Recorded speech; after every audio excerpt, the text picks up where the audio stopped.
আসবো ঠিক কি ঠিক না?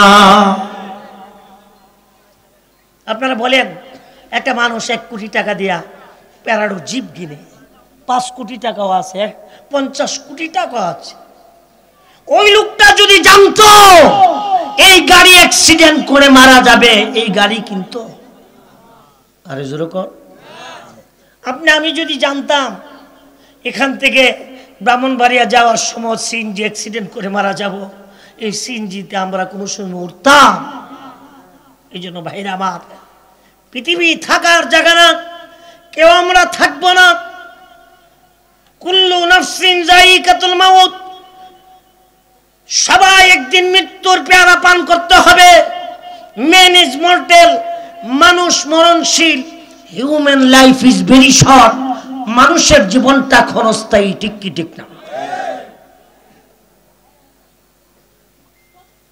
তবে আজকার মাহফিলে আপনারা যারা এত কষ্ট করে দূর দূরান্ত থেকে এসেছেন, মৌমাছির মতো মাহফিলে আপনারা বসে রয়েছেন, খোদার কসম কিয়ামতের ময়দানে কিছু যদি মঞ্জুর না হয়, এই মাহফিলের খাতিরে আল্লাহ আমাদেরকে মাফ করে দেন। এই বিশ্বাস আমাদের আছে কি নাই? তবে মৃত্যু মৃত্যু বেশ কম আছে কি নাই? আমার নবীজির ইন্তেকাল, নবীজির বিদায়, পৃথিবীর অন্য কারোর সাথে এটা তুলনা দেওয়া যাবে?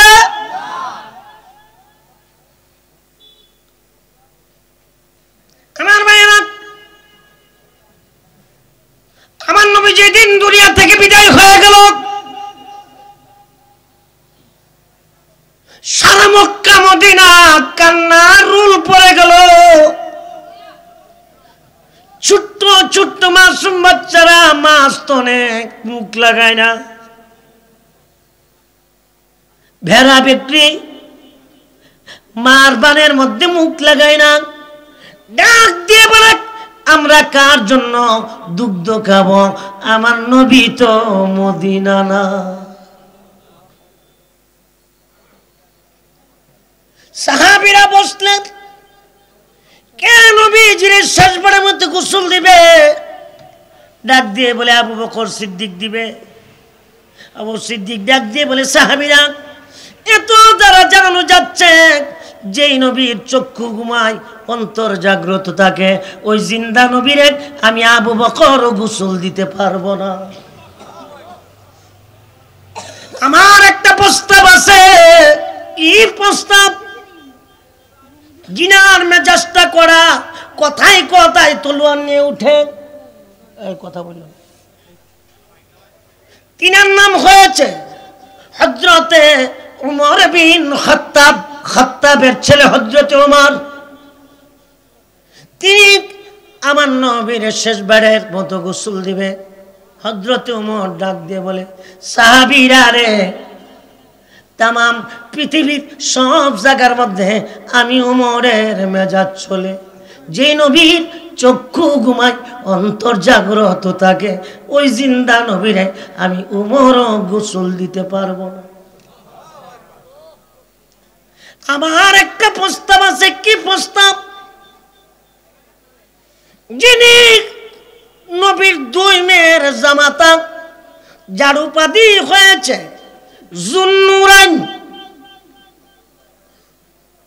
যিনি মক্কা মদিনার বড় ধনী, হযরতে উসমান গনি যুন্নুরাইন, তিনি আজকাল শেষবারের মতো গোসল দিবে। হযরত উসমান গনি ডাক দিয়ে বলে, সাহাবীরা রে, নবীর 2 মেয়ের জামাতা হতে পারি, সারা মক্কা মদিনা বড় ধনী হতে পারি, নবীজির পারমিশন ছাড়া কোনোদিন নবীর গায়ে মোবারকে হাত দেই নাই, জুব্বা মোবারকে হাত দেই নাই। আমিও পারবো না নবীজির গোসল দিতে। আমার একটা প্রস্তাব আছে। কি প্রস্তাব? যিনি নাকি নবীর সাহাবীদের মধ্যে শ্রেষ্ঠ আলেম, আমার নবী বলে গিয়েছে, আনা মদিনাতুল ইলমি ওয়া আলী বাবুহা, আমি হয়েছি মদিনার জ্ঞানের শহর, এই শহরে দরওয়াজা হয়েছে মাওলা আলী। আজকা নবী শেষ বিদায়ের গোসলটা আসাদুল্লাহুল গালিব শেরে খুদা মুশকিল কুশা মাওলা আলী দিবে। হযরত মাওলা আলী বলে আমি গোসলের পানি নিয়া নবীজির লাশ মুবারকের পাশে দাঁড়ায় কান্দি। নবীজি গো, জীবনে আপনারে কোনদিন আপনার গায়ে মুবারকে পারমিশন ছাড়া হাত দেয় নাই, জুব্বা মুবারকে হাত দেয় নাই। কেমনে আপনার ইয়ামিনী চাদর খুলব, আপনারে গোসল দিব? হযরত আলী বলে আমি কাঁদতে কাঁদতে আমার একটু ঘুমের ভাব এসে যা, তন্দ্রার ভাব এসে যা। আল্লাহর নবী হায়াতুন নবী, জিন্দা নবী। আমি আলীর কানের মধ্যে আওয়াজ দিচ্ছে, আলী আলী রে, আমি নবী তো জীবনে উযু ছাড়া থাকি নাই, গোসল ছাড়া থাকি নাই। আমি নবী ইয়ামিনী চাদর কেমনে খুলবা, কেমনে গোসল দিবা? পেরেশান হয়ে গেলা। আলী একটা কাজ করো, আমি নবীর ইয়ামিনী চাদর খুলতে হবে না, গায়ে মুবারকে হাত দিতে হবে না, আমি নবীর সেই ইয়ামিনী চাদরের উপর দিয়া পানি ডাইলা দাও, আমি রাসূলুল্লাহর গোসল হয়ে যাবে। আপনারা বলেন, যত বড় মুফতি হও, মুহাদ্দিস, মুফাসসির, যত বড় বক্তা, তার গোসল যদি কাপড়ের উপর দিয়া দেওয়া হোক, গোসল হবে? আরো জোরে কর। অথচ আমার নবীর ইয়ামিনী চাদর মোবারকের উপর দিয়া পানি ঢেলে দিলেন, নবীর গোসল মাবক হয়ে গেল। চিল্লায় কোন আল্লাহু আকবার। আল্লাহু আকবার। হযরত আলী বলেন আমি করে গেলাম, গিয়ে দেখি ফাতিমা গয়রা করি করে কাঁদতেছে, ইমাম হাসান হুসেন কাঁদতেছে। ডাক দিয়ে বলে বাবা গো, আমাদের গোড়ের চুলায় যখন আগুন ধরতো না, খিদার কষ্টে গলা কাটা মুরগির মতো ছটপট ছটপট করতাম। আমরা দুই ভাইকে কাঁধে করিয়া নবীজির দরবারে নিয়ে গেলে আমার নবীর নুরানি চেহারা মুবারক দেখলে আমরা দুই ভাইয়ের পেট বইরা যাইতো। বাবা গো, শেষবারের মতো নানা জানবি একটু দেখে দেন না। হযরত আলী বলে দেখার পর্ব আমার কাছে না, দেখার পর্ব হয়েছে আবু বকর সিদ্দিকের কাছে। আবু বকর সিদ্দিক ডাক দিয়ে বলে আলী আলী রে, আমার নবী বইলা গেছে ইমাম হাসান হুসেন হয়েছে নবীর গায়ের অংশ।